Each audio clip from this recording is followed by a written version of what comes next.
कार्यकर्ताओं को लेके क्या कहेंगे? एक ट्वीट भी आपका पिछले दिनों देखने को मिलते नजर आया था सर। हैं जी। कार्यकर्ताओं को लेके पिछले दिनों ट्वीट भी देखने को मिलता हुआ नजर आया था, निराश ना हो सर, क्या कहेंगे सर? नहीं, कार्यकर्ता देखो, किसी नेता को टिकट नहीं मिले तो लाजमी है, ह्यूमन नेचर है, नाराज होते हैं, लेकिन वो नाराज़गी खिलाफत में नहीं बदलती।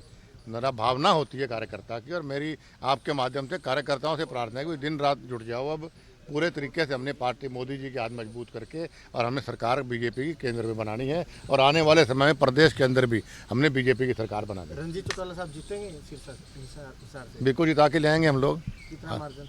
बढ़िया एक तरफा माहौल। सर एक अहम मुलाकात रही सर हिसार लोकसभा क्षेत्र के संदर्भ में बात करें सर, किस तरीके से देख रहे हैं, कितनी मजबूती सर मिलेगी? नहीं, देखिए चौधरी कुलदीप बिश्नोई जी पार्टी को जब से आए हैं और पार्टी को मजबूती मिली है, और आज नाश्ते के ऊपर आया था, अच्छा लगा है परिवार में आकर के। परिवार के सभी सदस्यों को आज मिलना हुआ है, और आने वाला जो समय है उस समय के अंदर हम 10 की 10 लोकसभा की सीटें बड़ी मजबूती से जीतेंगे।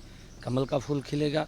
नरेंद्र मोदी जी को तीसरी बार प्रधानमंत्री बनाने में हमारी हरियाणा की अहम भूमिका होगी, और उसके अंदर कुलदीप जी का भी एक हाथ बड़ा उसके अंदर होगा। तो कहाँ कुलदीप जी प्रचार करेंगे सर? भगवे कहाँ करेंगे? वो उसकी बैठ कर के सारी रचना बनती है, योजना बनती है पार्टी के अंदर बैठ कर के, कहाँ कहाँ ड्यूटी लगेगी, क्योंकि जहाँ भी ड्यूटी लगेगी और जिस नेता की भी ड्यूटी लगेगी वहाँ पर वो जाएंगे। सर कांग्रेस अभी तक टिकट अब नहीं बांट पाई है, बीजेपी के तमाम प्रत्याशी मैदान में है सर, लगातार देरी देखने को मिलती हुई नजर आई, किस तरीके से उनकी रणनीति को देख रहे हैं? कांग्रेस में मंथन चल रहा है, क्योंकि जो बड़े नेता हैं, चाहे भूपेंद्र सिंह हुड्डा थे, पिछली बार चुनाव लड़े थे, रह गए थे। अब की बार कहीं ना कहीं उनके मन में इस बात का डर है कि अब की बार भी हम हार ना जाएं, और उस हार के डर के कारण वो कहीं ना कहीं मैदान में उतरने से डर रहे हैं, और किसी न किसी के ऊपर कभी किसी पे हाथ रखते हैं, कभी किसी पे हाथ रखते हैं।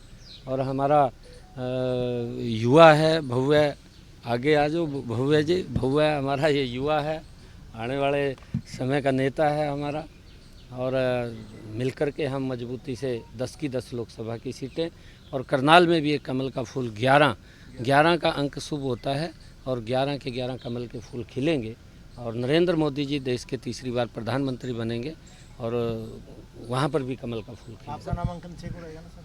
6 तारीख को। सर कांग्रेस के मैनिफेस्टो को लेकर लगातार हम देख रहे हैं कि जो चीज़ें वो देखने को मिलती है, प्रधानमंत्री ने निशाना साधा कि मंगलसूत्र लेने तक का जो काम है वो कांग्रेस कर देगी सर। विरासत टैक्स को लेकर भी कांग्रेस के नेताओं का बयान निकल कर सामने जो बयान दिया है विरासत टैक्स वाला सर? देखिए, क्योंकि उनकी सोच रही है, जिस प्रकार का उनकी सोच है वो जगजाहिर हो जाती है।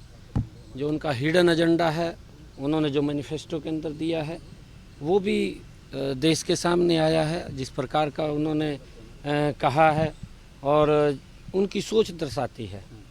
वो एक वर्ग की बात करते हैं, मोदी जी 140 करोड़ लोगों की बात करते हैं कि हमारा जो कार्य होगा वो देश के 140 करोड़ लोगों के लिए होगा, और वो कहीं ना कहीं एक विशेष वर्ग को आगे ध्यान में रख करके उसके ऊपर की बातें करते हैं। परंतु आज देश समझ चुका है, देश के सामने जो इनका एजेंडा है वो भी आ गया है।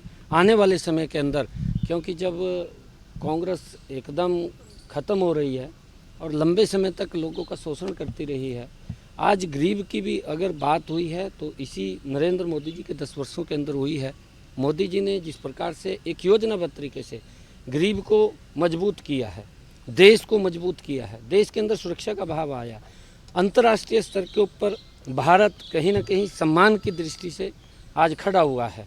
और इन्हीं 10 वर्षों के अंदर अगर हम देखें, दुनिया में भारत 5वें स्थान के ऊपर आया है। ये प्रधानमंत्री जी का ही विजन है कि आने वाले समय के अंदर दुनिया में भारत तीसरे स्थान के ऊपर खड़ा हो, उसके लिए काम करते हैं। थैंक यू आराम सर शॉर्ट हो जाएंगे, आराम धक्का मारने लग रहे हो यार। हाँ हो